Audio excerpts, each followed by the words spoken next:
Bueno, ¿cuál es? Fuerte, fuerte, Rafael.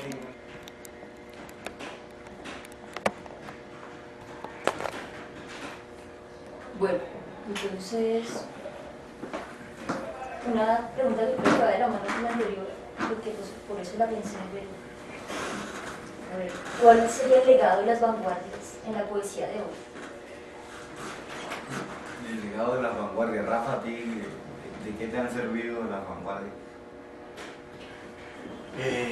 Pues las vanguardias le ayudan a uno como, le dan de alguna manera ideas para crear con un lenguaje pues más del de nosotros, ¿no? Más del de hoy. Y salirse pues un poquito de esas formas clásicas que de alguna manera pues no...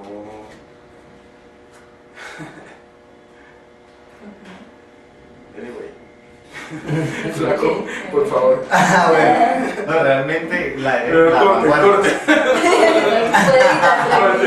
Lo editamos. Sí, la clave es que, ¿qué hay de las vanguardias en la expresión de los poetas? Exacto. La vanguardia del siglo XX, básicamente. La vanguardia del siglo XX, lo primero es haber asumido el verso libre. Todavía los poetas escriben en verso libre y ya ni se imaginan escribiendo en formas cerradas como las del soneto o las de las otras formas donde se contaban las sílabas. Segundo, los temas pasaron de ser, entre comillas, trascendentales, o sea, de carácter filosófico, religioso, de orden existencial, o de relato de costumbres o de modelos morales, pasaron a ser relato de la vida cotidiana y de las experiencias personales a través de esas mismas cotidianidades. Eso se aprendió y eso conlleva pasar de un lenguaje que requería un mínimo estudio y una mínima proximidad a los diccionarios y a las enciclopedias, a el lenguaje literario, que además significaba conocer las figuras de dirección, las figuras de pensamiento, la retórica, a un lenguaje oral y que tiene su efectividad en la carga de verdad. En la carga de verdad. Ya van dos aspectos que son de la vanguardia. Primero, lo que tiene que ver, que son de las vanguardias y que están ahora en boga. Lo que tiene que ver con el lenguaje, el pasar del literario a un lenguaje cotidiano, oral o personal. Y el otro era desmontar los temas trascendentales que hablaban de la asistencia social, de la asistencia colectiva, a los más desenfadados de la experiencia personal. Y hay un tercero que tiene que ver con la forma, y eso también involucra el hecho de que el soneto haya desaparecido. La práctica del poema llevaba casi 600 años amarrada en un esquema más parecido al de una canción, y en el siglo XX tanto las propuestas de la Bienal de San Pablo de 1922 como las experiencias de los surrealistas traídas a Latinoamérica por Neruda, Octavio Paz y otros tantos, o los intentos de Vallejo por abstraer el habla campesina y volverla objeto de arte, hicieron del poema una pieza práctica más flexible y que ayuda al contenido de la expresión. Entonces los poetas de hoy no solamente se apoyan en la música, sino que la plástica les favorece y son libres de darles las formas que requieran para que la comunicación sea más directa, como deben ocurrir en los poemas.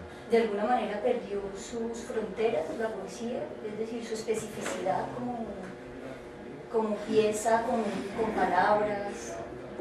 Bueno, eso es más de la posmodernidad, más allá de las vanguardias. ¿Cierto? La posmodernidad es la punta, está por encima de las vanguardias, es la punta de lanza de la expresión y está más ligada a los cambios que las artes plásticas dieron en la segunda mitad del siglo XX y que tienen que ver con el entendimiento de que las imágenes pueden decirse con las palabras y las palabras pueden reemplazarse por imágenes. en un caso. Pero eso no fue sino un entendimiento que se probó y se abandonó enseguida. Pero la poesía sigue más en la línea de la tradición de las vanguardias clásicas. Y el performance o las otras expresiones de teatro que hacen de la poesía un espectáculo de expresión teatral o plástico más que de palabras, también han sido experiencias de ensayo muy cortas.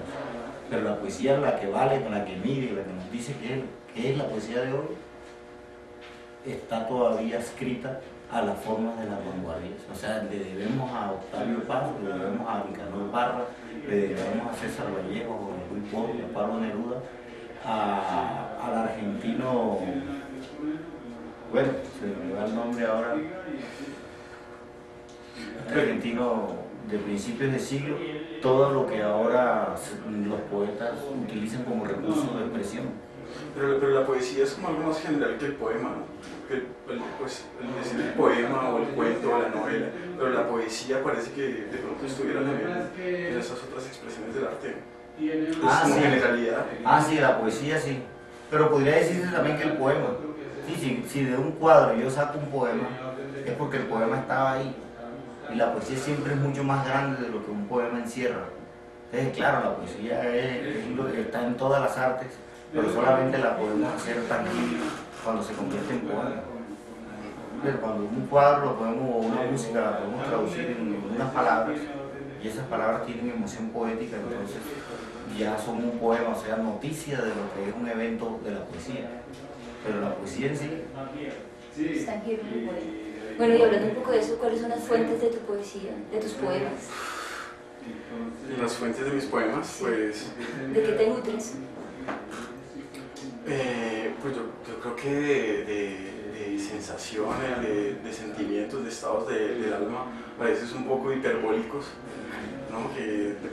Y de pronto también encontrarme en ese medio también que van sucediendo acontecimientos y va pasando la vida y también ese conflicto del tiempo, de alguna manera también me inspira pues para escribir el poema, ¿no?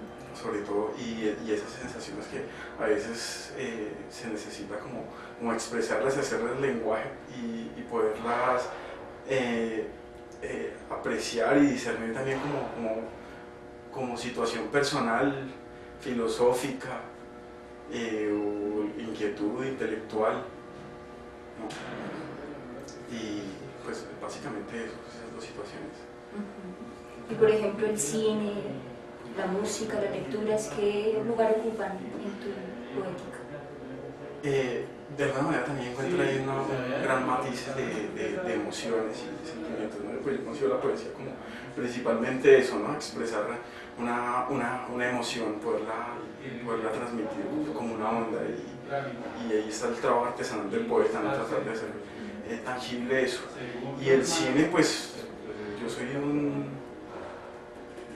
un cinéfilo, pero no formado en escuelas ni en cineclubes, sino desde muy niño he estado siempre, pues imagínate, me vi Bruce Lee en cine, Superman, a verlos, y ya periódicamente, y de alguna manera eso también se va convirtiendo como en el pasado de uno, ¿no? Ahí en alguna parte leía que las imágenes de televisión y cinematográficas después de muchos años se llegan a convertir como en recuerdos, como que realmente las hubieras experimentado. Entonces de ahí hay una cantidad de cosas que yo creo que se mezclan en el subconsciente y de alguna manera afloran, ¿no? Y bueno, por ahí algunos poemas también hablo de eso también.